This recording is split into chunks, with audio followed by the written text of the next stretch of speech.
Love doesn't care about borders carved across galaxies. Sometimes the heart chooses someone the universe swears you should fear. And sometimes the person you were warned to avoid is the only one who has ever truly known you. Before we dive into this tale, please subscribe so you never miss the next emotional journey across worlds. The night the eclipse washed the Halcyon outpost in red shadow, I first saw her, an alien exile sitting alone by the sealed stargate, wrapped in chains that glowed like molten glass. They called her Serene, last daughter of a race that vanished before humanity learned to stand upright. The guards whispered that her presence could fracture a mind, that her emotions seeped into the air like invisible tides, bending thoughts into shapes no human consciousness was built to withstand. They ordered everyone to avoid her, to never speak her name, to never meet her gaze. And yet, every time I passed the containment wing, something tugged at me, soft, persistent, like a memory I couldn't place. When the alarms blared during the eclipse and the station plunged into half-light, instinct carried me toward the restricted halls instead of away from them. Doors that should have been locked were open. Whole corridors were abandoned, equipment scattered across the floor as if dropped mid-panic. The deeper I went, the stronger that strange pull grew, until it felt less like a feeling and more like a whisper threading gently through my thoughts. I stepped into the containment chamber and froze. The chains lay shattered on the ground like crystallized snow. Serene stood at the edge of the room, silver-white hair floating as if underwater, her iridescent skin shifting with colors I didn't have names for. When she turned toward me, it felt like the universe inhaled. Her eyes were not eyes at all, but luminous rings of starfire, ancient and sorrowful. "You came," she murmured. Not hypnotic, not invasive, just heartbreakingly certain, as though she had been waiting lifetimes for this exact moment. I should have fled.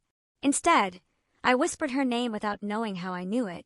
She stepped closer, radiating warmth that washed over my nerves like gravity, smoothing chaotic orbits. "They fear me," she said quietly, "but not for the reasons they taught you." Her voice was music, gentle, deliberate, each word aligning with something buried inside me.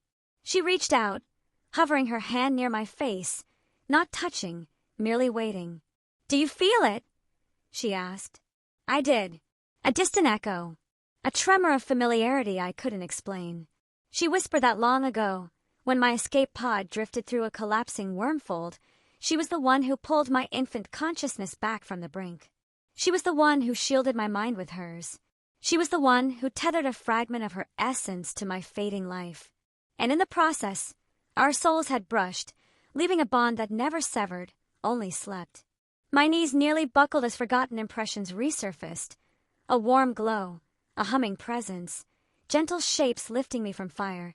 "You were dying," she said, "and saving you cost me everything. My people, my freedom, my birthright." Her voice trembled, not with fear, but with the weight of centuries. Outside, the outpost walls shuddered with distant impact. Something was approaching. Something enormous. "They are coming," she whispered. "The ones who survived my exile. They felt the bond reignite. They want to erase it. You were never meant to carry a piece of my light." Panic surged through me. "What do they want from me?" Her gaze softened painfully. "To unmake you." She stepped closer, barely inches away, her presence wrapping around me like starlight against a storm. "I cannot save you alone. The bond must be completed, not forced, chosen. Only then will they see you as mine, and therefore beyond their reach." The ground shook. The sky outside split with blinding blue arcs. Her people had arrived. I felt fear, real, cold fear, but beneath it was something else, something older, a thread between us humming awake. She cradled my face, eyes glowing brighter. "Choose," she whispered, "not out of fear, but out of truth." And for the first time, I saw her not as the station's dangerous captive, not as the exiled alien who hunted warning files, but as the being who had held me once when the universe tried to swallow me whole. I reached up and intertwined my fingers with hers. Her breath caught, light flared between us, and the bond began to awaken. The second the choice settled in my chest, everything shifted. A warmth unfurled under my skin, slow, soothing, entwining with my heartbeat until it pulsed in time with hers.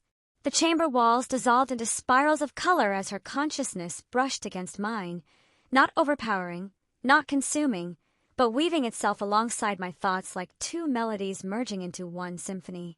Memories realigned, emotions sharpened, entire constellations of understanding blossomed behind my eyes. I could feel her fear, not of her people, but of losing me to them.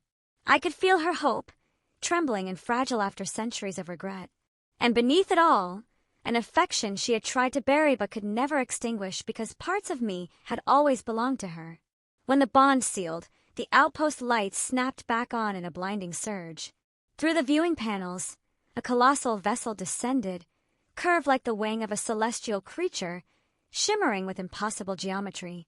Its presence pressed against my mind like a tidal force. But I didn't collapse. I stood straighter. Serene stood at my side, and our joined resonance pulsed outward in a ripple of crimson gold light. The alien vessel hesitated. Then its entire form shifted, tilting downward in a sweeping motion that radiated surrender. "They recognize the Union," Serene whispered, softening her voice. "You are beyond their judgment now." The air hummed as their psionic pressure faded. Sirens quieted. The trembling stopped. Peace oozed through the station's metal bones for the first time in days. I turned to Serene, feeling her presence inside my mind like a second heartbeat, warm, bright, impossibly alive. She reached up and touched my cheek, her fingertips glowing faintly. "You were never meant to fear me," she said softly. "You were meant to find me." And I realized I felt it too, that pull that had followed me my entire life, whispered through half-remembered dreams, tugging me towards starlight I never understood. The universe had tried to tear us apart before we ever knew each other. Tonight it failed. The alien ship withdrew, leaving the outpost in a gentle wash of aurora-like glow. Serene stepped closer, leaning her forehead against mine, her voice a warm breath against my lips. "Where you go," she murmured, "I will follow. No exile, no empire, no fear will sever what was forged between us." The bond pulsed. My thoughts blended with hers in a harmony that felt like belonging for the very first time. Outside, the stars shimmered brighter than I had ever seen them. Inside, Serene's hand slid into mine, fingers threading with soft certainty as the last of the danger faded. In that quiet aftermath, I understood the truth. I wasn't losing my humanity. I was extending it, bridging it, into something larger, older, and infinitely more beautiful. And together, bound by light and choice, we stepped forward into a future neither of us had ever been allowed to imagine until now.